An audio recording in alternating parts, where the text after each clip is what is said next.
হযরত ঈসা আলাইহিস সালাম শুধু কি করে নাই, কান্দে নাই, আর সমস্ত বাচ্চারা কাঁদছে। কেন? হযরত মরিয়ম দোয়া করছেন, আল্লাহ আমার পেটে যে বাচ্চা দিছো এইটারা যাতে কেউ ছুঁইতে ধরতে স্পর্শ করতে না পারে, এটা দোয়ার কবুল করার পরে আল্লাহর কাছে একটা বান্দা ধরা ছিল, ওই বান্দা ধরার কারণে তাকে কেউ স্পর্শ করে নাই, সে কাঁদেও নাই, সে আল্লাহ কুদরতিভাবে হয়েছে বাপ ছাড়া সন্তান, জোরে কোন সুবহানাল্লাহ। এই জন্য কান্দেন, এছাড়া সব কেঁদেছে, সব কেঁদেছে। আমরা যখন পড়তাম ছোটবেলায় সই মেখল হাটাজারিতে, মেখলে 7-8 ক্লাসে যখন পড়ি, তো হজের চ্যাপ্টার পড়া একটা কিতাব নুরুল ইজা, নুরুল ইজা কিতাব আরবিতে, এটার মধ্যে হজের কিতাবুল হজ, হজের অধ্যায়, এটা যেদিন হুজুরে পড়াইবো, পড়াইতে বইসে বইসে যে হুজুর কান্না শুরু করলো। ওনার বাড়ি হলো সাতকানিয়া, চিটাগাং সাতকানিয়া, ও সাগর পাড়ে কক্সবাজারের এদিকে সাতকানিয়া। তো সাতকানিয়ার হুজুর মাওলানা গোলাম কাদের সাহেব রহমতুল্লাহ আলাইহি, উনি মারা গেছেন, বড় বুজুর্গ ছিলেন, আল্লাহওয়ালা ছিলেন। উনি আমাদেরকে কিতাবুল হজ এই চ্যাপ্টারটা পড়াবেন। কিতাবটা উল্টাইয়া খোলো কিতাবুল হজ, সবাই খুলছি, আমরা প্রায় 400-র মতো ছাত্র মেখল মাদ্রাসা, এটা খুলছি, পড়াইতে শুরু করবে, আস্তে করে কিতাবের মধ্যে মুখটা দিয়ে যে কানতে শুরু করলো, চোখের পানি দিয়ে কিতাবের পাতাগুলো ভিজে গেছে। আমরা বললাম কোনো দুঃসংবাদ কিনা হঠাৎ করে, তখন তো মোবাইল টোবাইলও নাই, কিরে হুজুর ভালো আইলু, পড়াও, কিতাব উল্টাও, আমরা উল্টাইলাম, পড়াবে, কান দেখে এমন কান্না, মনে হয় যে সন্তান মরছে, নাহলে মা বাবার কেউ মরছে, আমরা তো বেহুশ। আমি গিয়া উঠাইলাম, হুজুর বুড়ো মানুষ, হুজুর কি হয়েছে, আপনি কান্দেন কে, কি কোনো দুঃসংবাদ? কয় না বাবা, এই কিতাবটা আমি 30 বছর ধরে পড়াই, এই হজের চ্যাপ্টারটা যখন আসে তখন আমার কলেজের মধ্যে কামড় দেয়, পড়াইতে পড়াইতে তো কবরে যাওয়ার টাইম হয়েছে, হজে তো যাইতে পারলাম না। এই জন্য এটার কথা মনে হইলে প্রতি বছরে কান্দি, এবারের কান্নাটা একটু বেশি হয়ে গেছে। তা আমরা 400 ছাত্র ক্লাসে, তখনকার জমানায় মোবাইল টোবাইল কোনো কিছু নাই, কত 88 সন এরকম হবে, 90-এর আগের কথা মনে হয়, টাকা পয়সা অনেক দাম। তখন আমরা সব ছাত্ররা মিললে সান্ত্বনা দিলাম, হুজুর আপনি আমাদেরকে নিয়ে একটু দোয়া করেন, আমরা ইনশাল্লাহ যদি 100, 200, 300 যার যেরকম তৌফিক, ওগুলো ছাত্র মানুষ তো আমরা স্টুডেন্ট, আমরা সাদা মাদা দেওয়া হইলো, তখন হজে যাইতে লাগতো 40-45 হাজার টাকা, এরকম বা 60-70 হাজার টাকায়, মানে 1 লাখের নিচে লাগতো সম্ভবত। তো আমরা বললাম যে আমরা এই টাকাটা আমরা মিললে দেবো, তবু আপনি হজে যাবেন, আপনি কাইদেন না। হুজুরকে তোমরা তালিবুল ইলম, এই শব্দটা বলছে, তোমরা তালিবুল ইলম, তোমরা তালিবুল ইলম, তোমার বাপ দাদারা 100 টাকা 200 টাকা ওই পোস্ট অফিসে পাঠাইতো, বাড়িতে আমগো পোস্ট অফিসে নেত্রকোনাতে পাঠাইতো, পোস্ট অফিস মাদ্রাসা ভিতরে অফিস আছে, পোস্টমাস্টার আমগরে দিত ডেকে ডেকে, মাসে মাসে 100-200 টাকা বাপে পাঠাইতো।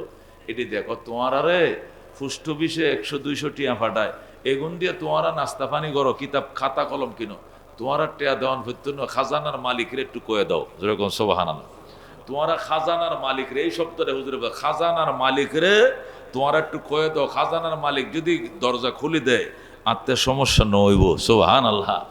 এরপরে হুজুরে দুরূদ শরীফ পড়ো, দুরূদ শরীফ পড়ার পর হুজুরে মোনাজাত শুরু করলো। মোনাজাত কাকে বলে, কানতে কানতে রোল, তখনই আমরা বুঝে গেছি কবুল হয়ে গেছে। আল্লাহ দিল, আল্লাহ তুমি গায়েবী খাজানার থেকে আমারে মক্কা মদিনা দেখার ব্যবস্থা করে দাও, খোদার ঘর না দেখায় যেন আমার মরণ না হয়, না হয়, না হয়। এই যে শুরু হয়েছে, এই 50 মিনিটটা 55 মিনিটের ঘন্টা, এই পুরা ঘন্টা খালি মোনাজাতে গেছে, 1 ঘন্টা বেল ফিডা দিছে, হুজুরে বিরহমাতিকা কয়া মোনাজাত শেষ করে চলে গেছে। বিশুদ্ধবার শনিবার দিন হুজুরে আবার ক্লাসে আইছে, আইসা কয় আলহামদুলিল্লাহ, তোমার দোয়া আল্লাহ তাআলার দরবারে কবুল হয়ে গেই, জোরে কোন সুবহানাল্লাহ।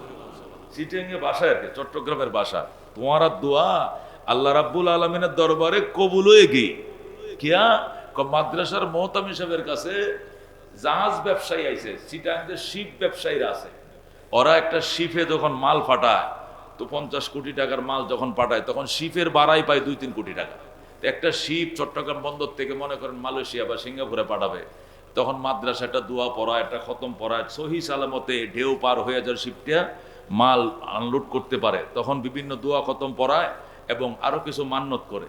তো ওই শিপ ব্যবসায়ী আইসা বলতেছে, আপনাদের এই মাদ্রাসায় একজন বুজুর্গ কিসিমের আল্লাহওয়ালা কিসিমের একজন বয়োজ্যেষ্ঠ আলেম, যে হজ করে নাই, এরকম একজন লোক আমারে দেন, আমি নিয়ত করছি আমার শিপটা যদি সহি সালামতে সিঙ্গাপুর পৌঁছায় আমি তাকে হজ করাবো। আমার শিপ সহি সালামতে গার্ডে পৌঁছে গেছে, যেরকম সুবহানাল্লাহ। সুতরাং আমাকে ওয়ারলেস করছে, এখন আমি একজন লোক হজে পাঠাবো। তখনকার যুগে শুক্রবার দিন এই সংবাদটা আইসে, ফোনটা আইসে, শুক্রবার দিনেই মাজ্জে হুজুর রহমতুল্লাহ আলাই প্রিন্সিপাল সাহেব, উনিও মারা গেছেন, হুজুরের খবর পাঠাইছে। হুজুর তো খুশি, হুজুরের তাড়াতাড়ি টাসপোর্ট করে টোরে হুজুরের হজে পাঠাইছে। হুজুর এখন সুবহানাল্লাহ। একটা ব্যাগ, একটা কাপড়ের ব্যাগ এই বগলের নিচে করে, দুইটা এহরামের কাপড় লয়ে যায়, কয়টা রিয়াল দিয়ে গেছিল যে, এই একটা ব্যাগ বগলের নিচে করে আবার হজ করে আইছে। কোনো লাগেজ টাগেজ কোনো কিছু নাই। মাদ্রাসার থেকে বাইতুল্লাহ গেছে, বাইতুল্লাহ থেকে আবার মাদ্রাসা খেলাসে আইছে। যেরকম সুবহানাল্লাহ। আমরা তো ফ্যামিলির জন্য সোনা গয়না জায়নামাজ তসবি আতর খেজুর অমুক কাপড় চুপড় মাত্র 40 কেজিতে কিনিব, আমার 200 কেজি দরকার ছিল, জীবনে একবার আইছি কিনা। হুজুরে একটা যে কাপড়ের ব্যাগ বগলের নিচে করে গেছিল, আবার এইটা দিয়েই সিটাং এয়ারপোর্টে নামছে, এখান থেকে মাদ্রাসা বাড়িতেও যায় নাই, আবার হজরত এসে ক্লাস শুরু করছে। যখন আল্লাহু আকবার। আরে ভাই ও দোস্ত বুজুর্গ, এটিরে বলে কবুল হজ। নবী বলেন আল হজ্জুল মাবরুর লাইসা লাহু জাযাউন ইল্লাল জান্নাহ। কবুল হজের বিনিময় আর কিছু না, একমাত্র শুধুমাত্র জান্নাত। সুবহানাল্লাহ। এই জন্য আল্লাহর হাবিব বলেন মান হাজ্জা লিল্লাহ, আল্লাহকে খুশি করার জন্য যে ব্যক্তি হজ করলো, ফালাম ইয়ারফুস ওয়ালাম ইয়াফসুক, হজে যায়া ঝগড়া জাটিও করে নাই, বেহায়া বেল্লালাপনা কোনো কাজ করে নাই, অন্যর মেয়েদের দিকে তাকায় নাই, খাহেসাত করে নাই, জেনা বেবিচারি করে নাই। আল্লাহ নবী বলেন রাজা কায়াউমিন ওয়ালাদাতহু উম্মুহু, সে এমন নিষ্পাপ হয়ে বাড়িতে ফিরবে যেমন নিষ্পাপ করে তার মা তাকে জন্ম দিয়েছিল। সুবহানাল্লাহ। মা সন্তানদের যেদিন জন্ম দেয়, এদিকে সন্তানের কোনো গুনাহ থাকে? কোনো গুনাহ থাকে? একেবারে নিষ্পাপ হয়ে বাচ্চারা জন্ম নেয় না, আইসা শুধু হুয়া হুয়া করে একটু কান্দে। কথা কোন ঠিক কিনা? কান্দে কি লেগে? কান্দা এটাও বালা, কান্নাকাটি করো এটাও বালা। যে বাচ্চা জন্মের পরে কান্দে না, এটা অসুস্থ। এটা কি? অসুস্থ। কথা বুঝেন? সুস্থ বাচ্চা জন্মের পরে কানবেই, সুস্থ বাচ্চা জন্মের পরে অবশ্যই কানবে। আল্লাহু আকবার। ওয়ালিল্লাহি আলান নাসি হিজ্জুল বাইতি মান ইসতাতা ইলাইহি সাবিলা। আল্লাহ বলেন ওয়ালিল্লাহি, আল্লাহর জন্যে, আল্লাহকে খুশি করার জন্যে, আলান নাসে মানুষের উপরে ওয়াজিব, মানুষের উপরে ফরজ, হিজ্জুল বাইতে বাইতুল্লাহর হজ করা, বাইতুল্লাহ জিয়ারতের ইচ্ছা পোষণ করা, এটা মানুষের উপরে ফরজ। কিন্তু মানুষটা কেমন হতে হবে? মান ইস্তাতা ইলাইহি সাবিলা, যে মানুষটা সেই গড়ে যাওয়ার মতো রাস্তার খরচ বহনে সক্ষম। যেরকম সুবহানাল্লাহ। বাইতুল্লাহ যাওয়ার জন্যে সে রাস্তার খরচ বহনে সক্ষম এমন ব্যক্তির উপরে আল্লাহ তাআলা হজকে ফরজ করেছেন। যেরকম সুবহানাল্লাহ। বর্তমান সময়ে 6 লাখ 6.5 লাখ টাকার মতো হজের সম্পূর্ণ খরচে লাগে। 6 থেকে 6.5 লাখ টাকা খরচ লাগবে। আরো 50,000 টাকা বাসার খরচের জন্য দিয়ে যেতে হবে। এই 6-7 লাখ টাকা যার আছে, মানুষের পাওনা টাওনা বাদ দিয়ে যার কাছে 6-7 লাখ টাকা আছে, সেই 6-7 লাখ টাকার মায়া ছেড়ে হলে হজ করতে হবে।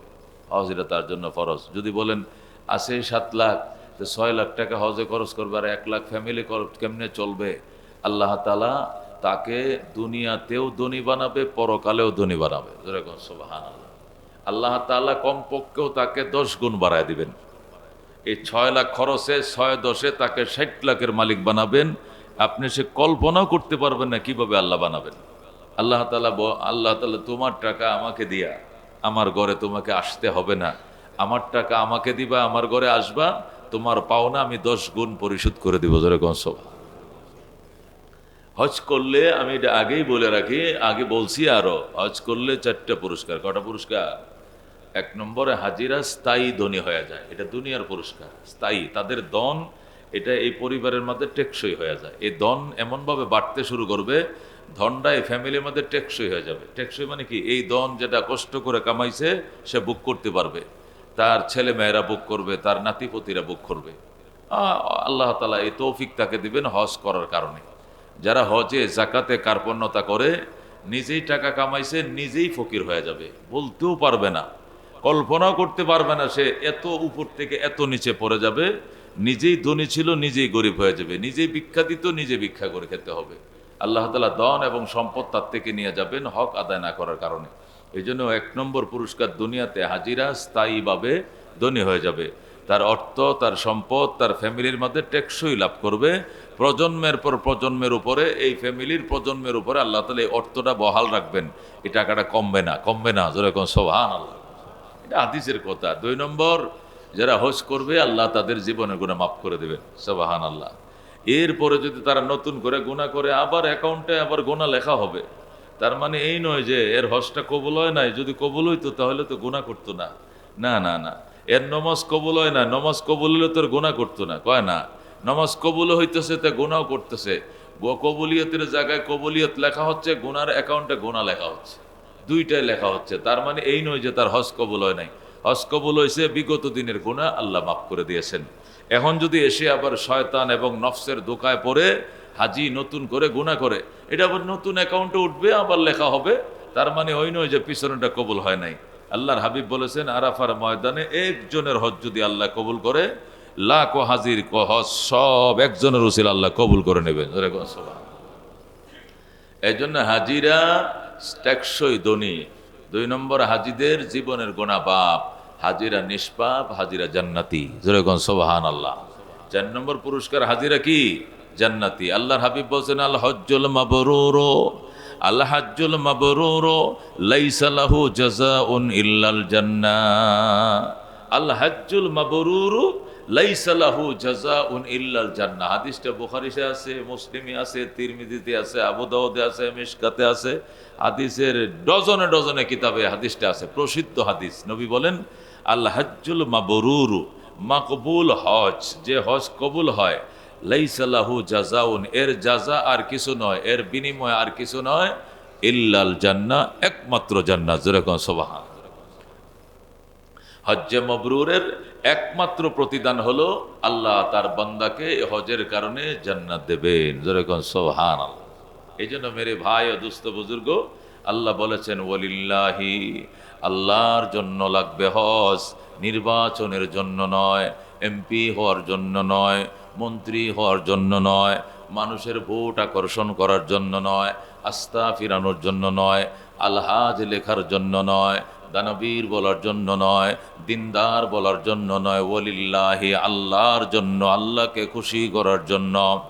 আলান্নাসে, মানুষের উপরে ফরজ, হজ্জুল বাইতে, বাইতুল্লাহর হজ করা, মান ইস্তাতা ইলাইহি সাবিলা, যে ব্যক্তি হজের ব্যয়ভার বহন করার সক্ষমতা রাখে। হজের ব্যয়ভার বহনের সক্ষমতা যে রাখবে তার উপরে হজ ফরজ।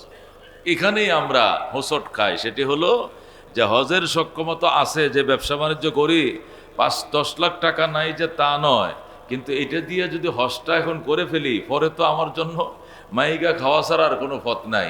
এটা আপনার ইমানে বলতেছে মাইগা খাবেন, আসলে মাইগা খাবেন না, আল্লাহ মাইগা খাওয়াবে না। যে ব্যক্তি আল্লাহর মেহমান হয়েছে একবার, একে আল্লাহ বাকি জীবন মেহমানের খানায় খাওয়াবেন। যেরকম সুবহানাল্লাহ। সে সাইয়ে হাত দিবে, আল্লাহ তাকে স্বর্ণ বানায় দিবে। আল্লাহর মেহমান। পৃথিবীতে আপনি মেয়র সাহেবের দাওয়াতের কার্ড পাইছেন, এমপি সাহেবের দাওয়াতের কার্ড পাইছেন, এলাকার চেয়ারম্যানের মেয়ের বিয়ের কার্ড পাইছেন, কত খুশি। আমার চেয়ারম্যান সাহেব নিজে দাওয়াতটা দিছে এবং কার্ডটা আমাকে পৌঁছাইছে। আরে আমগো এলাকার এমপি সাহেবের ছেলের বিয়ের কার্ড আমি পাইছি, কথাবার্তা সাবধানে কই, আমি আমার চিনো, এই গর্ব করি কেন, বড় লোকের দাওয়াত পাইছি, বড় লোকের মেহমান হয়েছে, অতিথি। আল্লাহ বলে, হজ যারা করতে আসে, উমরা যারা করতে আসে, এরা কোনো বড় লোকের মেহমান নয়, এরা ডাইরেক্ট আমি আল্লাহর মেহমান। যেরকম সুবহান। হাজিরা আল্লাহর মেহমান, জুয়ুফুর রহমান, আল হুজ্জাজু ওয়াল মুতামিরিন। আরবরা দেখবেন হজে গেলে, হজের মৌসুমে প্রত্যেকটা ফিলারে ফিলারে, আমগো দেশে যেরকম খাম্বা খাম্বায় লেখে, বিএনপি সালাম নেন, জাতীয় পার্টির সালাম নেন, বঙ্গবন্ধু সালাম নেন, ঈদুল ফিতরের শুভেচ্ছা আছে না, প্লেকার্ড লেখা রাখে, ঈদুল আজহার শুভেচ্ছা, এলাকাবাসীকে শুভেচ্ছা জানাই, ঈদুল প্লেকার্ড ঝুলায় রাখে। আরবরা ওই ফিলারে ফিলারে প্লেকার্ড ঝুলায় রাখে, কি আল মুতামিরিন ওয়াল হুজ্জাজ, হজকারী এবং উমরাকারীরা, এরা কি জুয়ুফুর রহমান, আল্লাহর মেহমান। যেরকম সুবহানাল্লাহ। আল হুজ্জাজ ওয়াল মুতামিরিন জুয়ুফুর রহমান। এটি প্লেকার্ড ফিলারে ফিলারে লেখা রাখে। বাঙালি আমরা যারা যাই, যারা বুঝি না আরবি, ওরা তো মনে করি কি বান কি লেখা রাখছে, মোবাইলের অ্যাডভার্টাইজ কিনা কে জানে। আসলে অ্যাডভার্টাইজ না, কোনো সূরা কেরাত লেখে রাখছে কিনা, আরবি লেখা দেখা যায়, বুঝেন না, কারণ হেতু আরবি বুঝে না। এক লোক হজে গেছে, হজ থেকে আসার পরে কয়, কি বুঝলা সৌদি আরবে যায়া? সব আরবি কইছে, খালি আজানটা বাংলাতে দিছে। এই দেশে গেছিলাম যে যা কইছে সব আরবি কইছে, খালি আজানটা বাংলাতে দিছে। আজানটা কিতে দিছে? আজানকে বাংলাতে দিছে, মানে আজানটা সে বুঝছে আর কি, আরবি বুঝে নাই, সে মনে করছে আজানটা দিছে বাংলাতে। আসলে আজানও তো আরবিতেই দিছে, কিন্তু এই আজানটার সাথে বাংলাদেশে আমি কি পরিচিত, আল্লাহু আকবার, আল্লাহু আকবার, আশহাদু আল্লা ইলাহা ইল্লাল্লাহ, হাইয়া আলাস সালাহ, হাইয়া আলাল ফালাহ, এটি আমি জানি, এই জন্য মনে করছি এটা বাংলাতে। এটা কি বাংলা? এটাও আরবি, কিন্তু এটা আমার চিনা জানা আরবি আর কি, আর বাকিগুলো আমার কি নাই, চেনা জানা নাই। এই জন্য কয় আহারে, গেছিলাম এক দেশে, কিচ্ছুই বুঝলাম না, সব খালি আরবি কয়, আজানটা শুধু খালি বাংলাতে দিছে, এইটাই শুধু বুঝছি, আর কিচ্ছু বুঝি নাই। আসলে আরবিও আজানও বাংলায় দেয় না, আজানও আরবিতেই দিছে, ওইটা আমার জানাশোনা আছে। এই জন্য মেরে ভাই ও দুস্থ বুজুর্গ, তো সেখানে লেখা একটু পরে পরে প্লে কার্ডের মধ্যে লেখা, আল হুজ্জাজ ওয়াল মুতামিরিন যুয়ুফুর রহমান। এরা ওই করে জেদ্দা এয়ারপোর্ট থেকে লিখে দিবে আহলান সাহলান তৈবান মোবারকান, লেখা থাকবে আহলান সাহলান তৈবান মোবারক। আমাদের দেশে কি হয়, শুভেচ্ছা স্বাগতম, লাল গোলাপ সংবর্ধনা সাধু কয় না, শুভেচ্ছা স্বাগতম, অতিথিদের আগমন। আমরা বাংলা এমনি বলি, ওরাও আরবিতে বলে আহলান সাহলান ইয়া যুয়ুফুর রহমান তাকাব্বালাল্লাহু হজ্জাকুম, আল্লাহ আপনাদের হজ কবুল করুক। করে লিখে রাখছে প্লে কার্ডে, তাকাব্বালাল্লাহু হজ্জাকুম হজ্জান মাবরুরান ওয়া সায়ান মাশকুরান ওয়া জাম্মান মাগফুরান। যেরকম সুবহানাল্লাহ। আরবরা হাজিদেরকে বলতেছে তাকাব্বালাল্লাহু হজ্জাকুম, আল্লাহ আপনাদের হজকে কবুল করুক, হজ্জান মাবরুরান, আল্লাহ মকবুল হজ আপনাদেরকে দান করুক, সায়ান মাশকুরান, যে সাই করছেন আল্লাহর ঘরে, চার কিনারে ঘুরছেন, এটি যেন আল্লাহর দরবারে কবুল হয়, মকবুল হয়, জাম্বান মগফুরান, যে গুনাহ নিয়ে দেশ থেকে আমগো দেশে আইছিলেন আল্লাহর বাড়িতে, আল্লাহর ঘরে, নবীর রওজায়, আল্লাহ যেন সমস্ত গুনাহ মাফ করে দেয়। যেরকম সুবহানাল্লাহ। হাজার হাজার আরবরা আমাদের জন্য দোয়া কামনা করতেছে। আর ওরা দেখবেন রাস্তার দুই পাশে হজের মৌসুমে জুস নিয়া, ফল নিয়া, পানি নিয়া, বিরানি নিয়া, প্যাকেট নিয়া দাঁড়ায় আছে, অকাতরে দুই হাতে ডিলে ডিলে দিতেছে। 1 কেজি চাউল 400 টাকা, 500 টাকা, 1 নম্বর বাসমতি চাউল। সেই বাসমতি দিয়া, উটের গোস্ত দিয়া, দুম্বার গোস্ত দিয়া, খাসির গোস্ত দিয়া বিরিয়ানি পাকাইয়া প্যাকেট ফিকে মারতেছে। 1 প্যাকেট বিরিয়ানির দাম বাংলাদেশে 1200 টাকা হবে। এগুলো কার্টনকে কার্টন দিতেছে আর বলতেছে উদু লানা ওয়ালা তানসা ওয়ালিদাইয়া ফি দুআইকুম, উদু লানা ওয়ালা তানসা ওয়ালিদাইয়া ফি দুআইকুম। এর অর্থ হলো, ও হাজী সাহেবরা আমাদের জন্য একটু দোয়া করেন, ওয়ালা তানসা ওয়ালিদাইয়া, আমাদের মা বাবার কথা ভুলে যায়েন না, ফি দুআইকুম, আপনাদের দোয়ার মধ্যে। আপনারা যে দোয়া করবেন, রাব্বির হামহুমা বইলে আপনাদের মা বাবার জন্য দোয়া করবেন, আমগুর মা বাবার কথা একটু কইেন। যেরকম সুবহানাল্লাহ। আমগুর মা বাবার কথা একটু বইলেন, আমাদের মা বাবার জন্য একটু দোয়া করেন। আপনাদেরকে আপ্যায়ন করলাম, কি খাবেন, কত খাবেন, মালটা, কলা, জুস, যা খাইতে মন চায় ফিক্কে মারে ফেলতেছে, কার্টনকে কার্টন দিতেছে, সারা দিন দিতেছে, শেষ নাই, ফিকে ফেলতেছে। আরবরা খেদমত গুলো করে হুজ্জাজ এবং মুতামিরিন, হজকারী, ওমরাকারীদের জন্য। সুবহানাল্লাহ। আমি এখন বাসে উঠছি রায়দায়, তো রায়দায় উঠছি, উঠার পরে দেখি যে আরেকজন হাজী সাহেব, আসসালামু আলাইকুম হুজুর, বসেন। আমার সিট দিল, আমি বললাম যে না, আপনি চাইপে বসেন, এক সিটে 2 জন বই। পরে পাশের লোকটা ওইটা পিছে বইয়া করে, না আপনার হুজুর ছেড়ে দিলাম। তো উনি হলো ওই আনারকলি মসজিদের ক্যাশিয়ার হাজী সাইদ ভাই, উনি কালকে উমরা করে আসছে। উনি রমজানের 19 তারিখ না কয় তারিখ গেছিল, একবার সেখানে ইট টিট করে আজকে কয় যে মসজিদে যাইতেছে। আমি তো ক্যাশিয়ার, হিসাব ঠিক আছে আমার কাছে আছে, আমি 15-16 দিন ছিলাম না ঢাকায়, আমি উমরা করে কালকে উমরা করে আসছে, আজকে নামছে, একসাথে গেলাম। কপালটার মধ্যে চুমা দিলাম, ঝল ঝল করতেছে চেহারাটা। যেরকম সুবহানাল্লাহ। কালো মানুষটার চেহারাটা মনে সুন্দর হয়ে গেছে নবীর রওজায় এবং আল্লাহর ঘরে 15-16 দিন থেকে গেছে। ঈদের 3 দিন 4 দিন পরে আইলো আর কি। আমার সাথে আমাদের মাদ্রাসা কমিটিরও সদস্য, কিন্তু আমি দেখি নাই। আমিও তো বাড়ির থেকে আসলাম, এসে মাহফিলে চলে গেলাম। সেই বাকেরগঞ্জ গেছি লিটন হাওলাদারদের বাড়িতে বুধবারে, ফরিদপুর কি দেখা বাকেরগঞ্জ, বরিশাল, কালকে গেছে ত্রিশাল, বিভিন্ন প্রোগ্রামে 2 দিন বাড়িতে ছিলাম, চলে এসেছি। মেরে ভাই দোস্ত বুজুর্গ, যে কথাটা বলতেছিলাম, নিয়ত করেন হজ, নিয়ত করেন, দুনিয়াও আল্লাহ বাড়ায় দিব, পরকালও বাড়ায় দিব। সুবহানাল্লাহ। অভাব যে হাজিদেরকে আল্লাহ তাআলা অভাবে রাখবেন না। এরা ধনির খাতা একবার নাম লেখাইয়া দিছে, নাম লেখাইয়া দিয়া যেহেতু চলে গেছে, এদিকে আজীবন আল্লাহ ধনী রাখবেন, এদেরকে আর ফকিরের খাতায় নাম আল্লাহ লেখাইবেন না। কারণ ফকিরের উপর তো হজ ফরজ না, ধনীর উপরে হজ ফরজ। হজে গেলে হাজী সাহেবরা অনেক গোলমাল করে, তো হজ এজেন্সিরা কন্ট্রোল করতে অনেক কষ্ট হয়, এই ছোটোখাটো বিষয় নিয়ে ঝগড়া লেগে যায়। তো মাঝে মাঝে আমারে নেয়, যারা চিনে হুজুর একটু আয়া 10টা মিনিট বয়ান করেন, ক্যাসাল করে। আমি তো ক্যাসাল তো করবো, এটি সবটি মাতবর দিয়ে আইসে হজ করতো, গরিব মানুষের লেগে হজ আসেনি। সমাজে যে যে এলাকায় যারা একটু মাতবর কিসিমের একটু হইসওয়ালা, হেডি তো হজে আইসে। এটি তো এলাকার মধ্যে মায় মাতবরি করে অভ্যাস, মস্তানি করে অভ্যাস, এটি সব ডেনে খাঁচার মধ্যে বন্দি করছেন, ফাটতাছে না, খাঁচাটা ভেঙে লাইতো, বুঝেন না, গিরিলের ভিতরে ঢুকাইছে না, হজের মধ্যে উমরার মধ্যে ফাটতাছে না, খাঁচা ভাঙতো, এটি সব মাতবর তো এলাকায় তো মাতবরি করছে। কারণ ধনী গরিব মানুষের উপরে কোনো হজ না ভাই, হজ তো ধনী মানুষের উপরে। তো আসেন, গেছি যাইয়া কোরআন হাদিস দিয়ে একটু বুঝাইলাম, মোনাজাত দিলাম, মাশাআল্লাহ একদম নরম হয়ে গেছে। খবরদার, যে কামাইগুলো করছেন এটি দেশে নিয়ে যাওয়ার জন্য ফিকির করেন, এখানকার কামাই যাতে এখানে রাইখা যাইতে না হয়, এই জন্য হেরেমে বসে বসে কোনো গিবত শেখায়াত গালাগালি মন্দামন্দি করেন না। বুঝাইছি, আস্তে করে কান্দে, হুজুর যদি আপনি না আইতেন আজকে তো বিশাল একটা ঝগড়ার একটা ফান করছিলাম, আজ যে মারামারি হইতো, এজেন্সির মালিক রেতন খিলাই মেরে লাইতাম, কারণ বত্তা করতে কইছি হুকনা মরিচ দেয়া, হি কইছে কাঁচা মরিচ দেয়া, এটা কোনো কথা হইল? আলু ভর্তা হুকনা মরিচ দিয়ে সরষের তেল দিয়ে করলে কি একটা স্বাদ না, হি করছে কি কাঁচা মরিচটা করছে, এটা তো আজকে শক্ত মার দিতাম, শুনছেন?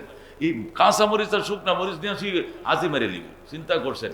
শয়তান প্ল্যান করছে যে সব তুই কামাইছ একটাও বাংলাদেশে নিতে দিব না, এটা এই দেশের সব এই দেশে রেখে দিব, বুঝলেন? এই দেশের সব ওই দেশে রেখে দিব, শয়তানে প্ল্যান করে। এই জন্য মেরে ভাই দোস্ত বুজুর্গ, মনে মনে প্ল্যান করেন, মনে মনে প্ল্যান করেন যে হজে যাব, পালার গাতির মাঝে অথবা ব্যাংক কিনে, মাটির ব্যাংক কিনে এখানে ডেলি ডেলি 500 টাকা একটা নোট ঢোকান নিয়াত করেন, আল্লাহ আমার তো আসলে এত টাকা একত্রিত করার সুযোগ নাই, ডেলি ডেলি এখান থেকে কিছু কিছু রাখতাছি, আপনিও কিছু রাখবেন, মালিকেও কিছু রাখবে, যেরকম সুবহানাল্লাহ। গুনবেন না, টাকা গোনা নিষেধ, না গণলে কত যে রাখছেন এটা তো আপনার মনে নাই, আল্লাহ তাআলা এটার ভিতরে বেগনা ঢুকাইব, যেরকম সুবহানাল্লাহ। টাকা কখনো গনতে নাই, এই যে মানি ব্যাগে যারা টাকা রাখে, এই পাশে 100 টিকেটই, মাঝখানে 50 টাকা, এই পাশে 10 টিকেট, গুনে গুনে রাখে, এটা নিষেধ, হাদিসের মধ্যে টাকা গুনে রাখা নিষেধ। পকেটের মধ্যে রেখে দিবেন, বাস আগনা, তাহলে এই টাকা বাচ্চা তুলবো, এই টাকার মধ্যে আল্লাহ বাচ্চা উঠাবে, ওটাই টাকা বাড়ায় দিবে, যেরকম আল্লাহ। এই জন্য টাকা রাখবেন কোথায়? ব্যাংকের মধ্যে। হজের নিয়তে রাখলাম 500 টাকা, 500 টাকা, এক মাসে কয়টা নোট রাখছি? 500 টাকা করে রাখলে এক মাসে বোধহয় আমি রাখছি 30টা, তাহলে 15,000 হয়েছে, এরকম গণবেন না, কোনোদিন 2টা রেখে দিবেন না, একটা করে রাখছি না তো, বেশিও তো রাখছি, কমও তো রাখছি, যাক কত রাখছি জানা নাই, তবে আমি রাখছি। এইভাবে আনগনা টাকা রাখবেন, আল্লাহু আকবার, 6 মাস 1 বছর পরে গুইনা দেখবেন যা চিন্তা করছিলেন তার 3 গুণ বেশি হয়ে গেছে টাকা, সুবহানাল্লাহ। আল্লাহ বারাকা দান করবেন। এই জন্য চেষ্টা করা নাম লেখানোর জন্য ইনশাআল্লাহ। আর মদিনার প্রেমে কান্নাকাটি করা, দেখা দে লাহি ও মদিনা कैसे बसती है कि जिस पर रात दिन मौला तेरी रहमत बरसती है। ইয়া আল্লাহ, মদিনা কেমন এলাকা আমার একটু দেখাও, রাত দিন যেখানে তোমার রহমত নাজিল হয়, তোমার নবীকে দেখি নাই, তোমার নবীর রওজাখানা দেখার জন্য ভাগ্য খুলে দাও। এটা সব সময় কান্নাকাটি করা লাগবে, আল্লাহ দেখবেন পথ খুলে দেবে। আমার ছোট বাচ্চাটা এই ডাক্তারের কাছে নিলেই, ডাক্তারের কাছে নেওয়ার পরেই ডাক্তার জিজ্ঞেস করে, আচ্ছা আপা, আপনার এই বাচ্চাটা জন্মের কতক্ষণ পরে কাঁদছিল? তো হে কয়, আমি সিজার হয়েছে, আমারে কিতা কয় ইঞ্জেকশন দিয়ে শুয়ে রাখছে, আমার তো তখন ভালো জ্ঞান নাই, তা আমি কখন জানবো যে কতক্ষণ পরে কাঁদছে কিনা? কয় না, নিশ্চয়ই সে জন্মের না হইলেও 2 মিনিট পরে হইলো কাঁদছে, কয় এটার কারণে একটু সমস্যা দেখা দিছে। বলেন কি? কহ, বাচ্চারা জন্ম নেওয়ার সাথে সাথে হোয়া কাঁদতে হবে, কান্নার সাথে সাথে তার ব্রেনটা একবারে পাটপাট খুলে যাবে, তার স্মৃতিশক্তিটা খুলে যাবে, তার শরীরের গঠনে অন্যরকম হয়ে যাবে। সুবহানাল্লাহ। দেরি হয় কাঁদতে 1 মিনিটের কারণে তার অনেক ঘাটতি থাকবে শরীরের মধ্যে, যে ঘাটতিটা তার 6 বছরে 10 বছরে পূরণ হইতে কষ্ট হবে, এর জন্য অনেক ওষুধপত্র খেতে হবে। আমি অবাক হয়ে গেলাম। তো হে কয়, তাহলে আমার আম্মায় তো ছিল, আম্মায় কয় আম্মাও তো জানে না।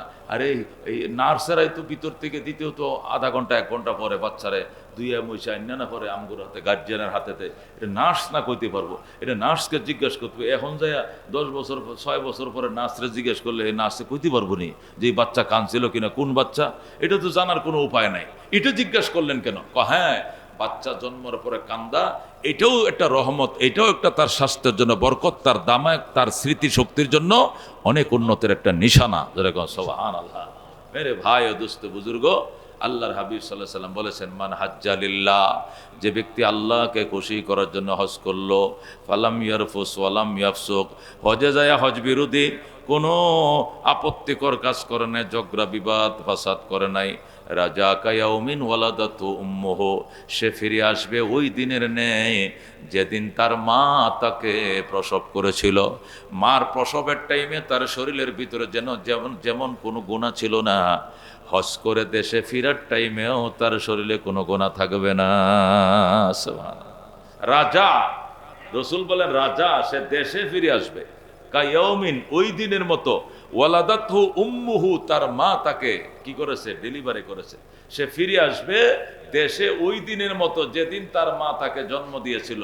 ওই দিন যেরকম নিষ্পাপ ছিল এরকম নিষ্পাপ করে হাজিকে আল্লাহ দেশে ফিরে আনবে। মুহাদ্দিসিনে কেরাম বলেন, এর দ্বারা বোঝা গেল হাজিরা দেশে আসলে হজ কবুল নিয়ে কোনো প্রশ্ন নাই। অনেকেই বলে যে সমস্ত হাজিদের হজ কবুল হয়, ও এরা জীবনে দেশে আইতো না, এগুলো তো আল্লাহ হে দেশে রেখে দিব। যাদের হজ কবুল হয় এরা কি জীবনে দেশে আইব নাকি? এরা তো মক্কা মদিনায় মারা যাইব। হাজিরা মিললে জানাজা ভরে ওই দেশে ওরা দাফন কাফন করবো। আর যে দেশে এটি হাজি না, এটি ফাজি, এটি ফাজি, এই মানুষে কি দেয়, গালি দেয়। আল্লাহ নবী কয় না, এটা মিথ্যা কথা। তাহলে তো 60 লক্ষ মানুষ হজ করতে গেছে, সবটি মরণ লাগবো হজ কবুলের লেগে? এটা কোনো কথা? মরছে মাত্র 13 জন 15 জন, আর সব তো ফিরে আসছে। রসুল ফিরে আসবে বাড়িতে এমন নিষ্পাপ হয়ে যেমন নিষ্পাপ করে তার মা 80 বছর আগে তারা জন্ম দিয়েছিল, যেরকম সুবহান। তাহলে বোঝা গেল গুনাহ মাফের সাথে ফিরে আসার সাথে কোনো সম্পর্ক নাই। ফিরে আসলে গুনাহ মাফ হবে কি হবে না এর সাথে সম্পর্ক নেই। এটার সম্পর্ক হজ কবুল হওয়ার সাথে। ফিরে আসতে পারে, নাও আসতে পারে। ফিরে আসলেও গুনাহ মাফ, ফিরে না আসলেও গুনাহ মাফ। ফিরে আসলে তো তার হজ কবুল হয় নাই, এটা কোনোদিন বলা যাবে না। এটা যারা বলবে এরা নির্বোধ, এরা আহামক। এটা বলা কবিরা গুনাহ, এটা কখনো বলা যাবে না। হাজি ফাজি এই সমস্ত গালাগালি অনেকেই করে, নাউজুবিল্লাহ, এগুলো কখনো বলা যাবে না। হজ আল্লাহর নেক নজর, সুনজর, একটা মানুষের প্রতি দৃষ্টি, আল্লাহর রহমতের দৃষ্টি না থাকলে একটা মানুষ হজ করতে পারে না। বহু টাকার মালিক হইলেই শুধু হজ করা যায় না, আল্লাহ তাআলা কবুলও করতে হয়। কি কারণে আল্লাহর নেক নজর বান্দার উপরে পড়ে, এই বিষয় নিয়ে ইনশাআল্লাহ আগামী শুক্রবার আলোচনা করব। আজকে এতটুকুই, প্রস্তুতি গ্রহণ করেন। এবছরও এই এলাকার থেকে অনেক আল্লাহর বান্দারা হজে যাচ্ছে শুনলাম। আমি নিজেও হজে যাওয়ার জন্য এরাদা করছি, আল্লাহ কবুল করেন, যেরকম আমিন। আমার সকল মুসল্লিদেরকে আল্লাহ যেন বাইতুল্লাহ জিয়ারত কমপক্ষে একবার হলেও নসিব করে হজের নিয়তে। আর যাদের উপর হজ ফরজ না, অন্তত 1 লাখ 1.25 লাখ টাকা লাগে উমরা করতে, অন্তত এই নিয়তটা হলেও করেন যে আমি কক্সবাজার যাইতাম না, সমুদ্র সৈকত কুয়াকাটা যাইতাম না, আমি মদিনায় যাবো। টাকা জমা করেন, আল্লাহ তাআলা কমপক্ষে উমরা করে হলেও দুনিয়ার থেকে বিদায় হওয়ার তৌফিক দান করুক, আমিন। ওয়া আখিরু দাওয়ানা আনিল হামদুলিল্লাহি রাব্বিল আলামিন। যারা সুন্নত পড়ি নাই, 4 রাকাত সুন্নত পড়ি নাই।